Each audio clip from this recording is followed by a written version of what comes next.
कौन सरवा कहता रे कि अक्षरा सिंह के वीडियो वायरल भइल बाबे? हम कहता नहीं रे सारे। देखले बड़ा सार कूद के गोड़िया में पेल दम सरू लगबा छपिटाए कर मतलब ई चेहरा जोन बाबे थोड़ा बहुत सिमिलर बाबे अक्षरा सिंह के, लेकिन भाई लोग तुम लोग अगर ये वीडियो फुल देखबो नु तो तुम लोग का मतलब पूरा क्लियर हाला भाई लोग उम्मीद बा अच्छा हो बोलो। और ये वीडियो हंसे और हंसावे खातिर बना जाता, दिल दिमाग पर सीरियस में ना लिया लो। और ये हटे ह्यूज कंटेंट क्रेजी बॉय के। तो चलते नहीं आज के वीडियो स्टार्ट करिए, बहुत मजा वाला बात। चलते नहीं वीडियो के स्टार्ट करिए। कौन सरवा कहता रे कि अक्षरा सिंह के वीडियो वायरल भइल बाबे? हम कहता नहीं रे सारे। हाय गाइस, देखले बड़ा सार कैसे हो? कूद के गोड़िया में पेल दम सरू लगबा छपिटाए ओहो कुछ नहीं कर तो का बोलबो भाई लोग। उम्मीद करते हैं कि सबको अच्छा बोलो और हमेशा अच्छा रहेगा चाहिए। तो भाई लोग कुछ दिन से एगो वीडियो बहुत ज्यादा वायरल हो रहल बाबे, जोने में दावा ई कइल जाता है ओकरा में जवन लड़की बिया, आई मीन मतलब उ वीडियो में जवन लड़की बिया तवन अक्षरा सिंह है। तो भाई लोग संख्या कोनो बात नहीं के ई वीडियो के तुम लोग शुरू से अंत तक ले देखबो नु तो ई वीडियो में तुम लोग हम क्लियर कर देम कि सच में उ वीडियो में उ अक्षरा सिंह बड़ी या केहू और हवे। तो ई वीडियो के शुरू से अंत तक तुम लोग जरूर देखिए लो।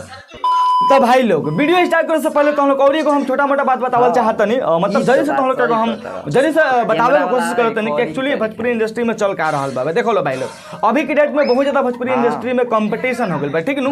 मतलब अगर कोनो एगो सिंगर वायरल हो जाता ना तो ओकरा पीछे पूरा मीडिया वाला धइले, ओकरा बाद से मतलब ओकरा विरोधी पार्टी ओकर मतलब उ जोन आदमी चाहत बा कि एकरा आगे ना बढ़े देवल जा तो उ आदमी ओकर पीछे पड़ जाता है, ओकरा केहू तरी डिसरिस्पेक्ट करे के चक्कर में प्लस ओकरा के डिस्ट्रॉय करे के चक्कर में ओकर माइंडसेट मतलब बर्बाद करे के चक्कर में ओकरा के नीचे करे के चक्कर में मतलब पीछे पड़ जाता है, ठीक बाबे। आ सेम ये कंडीशन अक्षरा सिंह के संगे में भइल बाबे। भाई लोग जैसे कि तुम लोग का पता हुई जगह पता ना ओकरा का हम बतावल चाहते नहीं, आज से करीबन 3-4 महीना पहले एगो हमारा पास वीडियो आ रहल जोना में आदमी ई दावा करत रहल उ वीडियो में जो लड़की बिया उ काजल राघवानी का, जबकि संगे कोनो बात ना रहे भाई लोग, मतलब एकदम डिफरेंट वीडियो रहे, ठीक बाबे। मतलब उ वीडियो में नु कहां काजल राघवानी है कहां उ लड़की, मतलब दिल्ली आसमान का फर्क रहे। आदमी दावा करो आदमी व्यूज के चक्कर में व्यूज बढ़ावे के चक्कर में अपना चैनल के टीआरपी बढ़ावे के चक्कर में मीडिया वाला हो गए सन चाहे यूट्यूबर हो गए सन, कुछ यूट्यूबर सरकार हलो सन कि ओकरा में दावा करत रहल सन कि जोन वीडियो बाबे तहन काजल राघवानी के हवे। आ सेम ई वीडियो में भी तुम लोग के इसमें कुछ देखे के मिलल बाबे। तुम लोग हम डिफरेंस जब देखलाइन तो तुम लोग खुद पता चल जाई। तुम लोग हम देखाओ कोशिश करत नहीं, हाई साइड में देख लो ई ओरिजिनल अक्षरा सिंह के फोटो हवे, ठीक बा। हाई साइड में देख लो ई है जोन वीडियो में लड़की बिया। भाई लोग अब तुम लोग क्लियरली देखो लो और देख के तुम लोग के रिकॉग्नाइज कर लो कि ई लड़की दोनों एक ही ऐसन या अलग ऐसन। तुम लोग के एकदम डायरेक्ट मतलब क्लियरली तुम लोग देख सकत रहो कि दिल्ली आसमान की यो ई फोटो में एथी बाबे। हां थोड़ा बहुत सिमिलर मतलब ई चेहरा जोन बाबे थोड़ा बहुत सिमिलर बाबे अक्षरा सिंह के, लेकिन भाई लोग तुम लोग अगर ये वीडियो फुल देखबो लो नु तो तुम लोग का मतलब पूरा क्लियरली मेंशन पता चल जी कि जोन फोटो बाबे तहन अक्षरा सिंह के फोटो ना हवे। अक्षरा सिंह एकरा में मतलब बहुत डिफरेंस बा भाई लोग, थोड़ा बहुत चेहरा मिलत हवे, संगे कोनो बात नहीं कि आदमी बस अपन चैनल के हाईलाइटेड करे में अपन चैनल के हाईलाइट करे में अपन मतलब व्यूज बढ़ावे के चक्कर में झूठे मूठे अफवाह फैला रहल बाबे कि अक्षरा सिंह के एमएमएस वायरल हो गेल बाबे, अक्षरा सिंह के वायरल वीडियो हो गेल बा, अक्षरा सिंह के सेक्स वीडियो वायरल हो गेल बाबे। भाई लोग संगे कोनो बात नहीं कि कुछ सब बेवकूफ बनावत रहो सेकंड के चक्कर में मत पड़ लो। अगर तुम लोग के वीडियो देखा चाहत रहो तो डिस्क्रिप्शन में हमारे इंस्टाग्राम का आईडी जा लो, फॉलो कर लो। ओजू हम एगो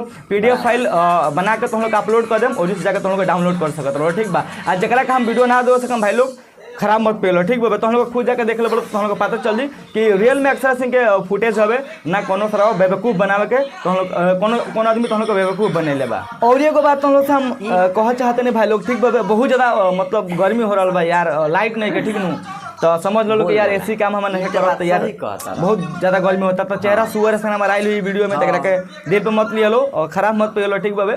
बाकी तुम लोग वीडियो कैसा लगा कैसा ना कमेंट करके जरूर बताइए लो। वीडियो देख अच्छा लगे तो वीडियो को लाइक कर दियो, अच्छा ना लगे वीडियो को डिसलाइक भी कर सकते रहो। और मिला जी कुछ नेक्स्ट वीडियो में, तब तक के लिए बाय। उम्मीद भाई लोग वीडियो पसंद लागल हो तो लाइक कर लो, हमारे चैनल पर न्यू आइल पढ़ लो, चैनल को सब्सक्राइब कर लो और ऐसा वीडियो देखे खातिर वीडियो मिले तो खातिर बाय।